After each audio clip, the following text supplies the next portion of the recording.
Christ Community family, this is Pastor James.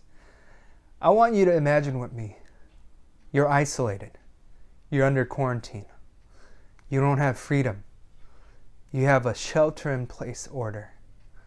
You can't really do much, you can't really go outside and move around and do things that you normally would do. You're alone, you're lonely. Does that sound familiar?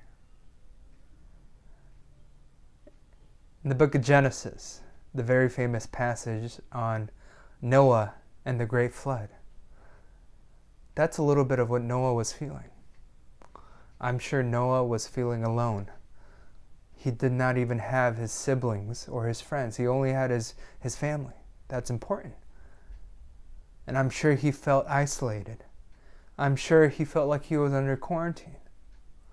But there's something in Genesis chapter 6 that just came out as I was reflecting, and that just stuck out, and I hope it's an encouragement for you.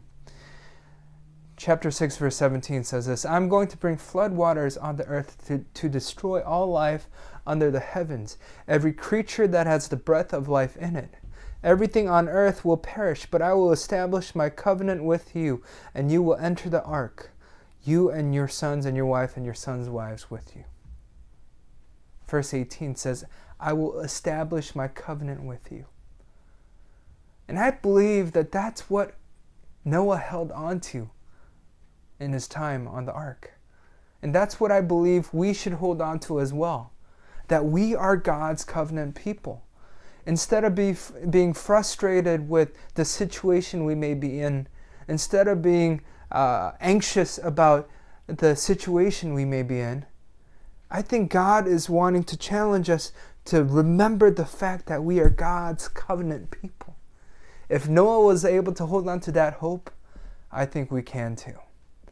May we never forget that we are God's covenant people. Amid all the storms, may we never forget that we are God's covenant people. God bless.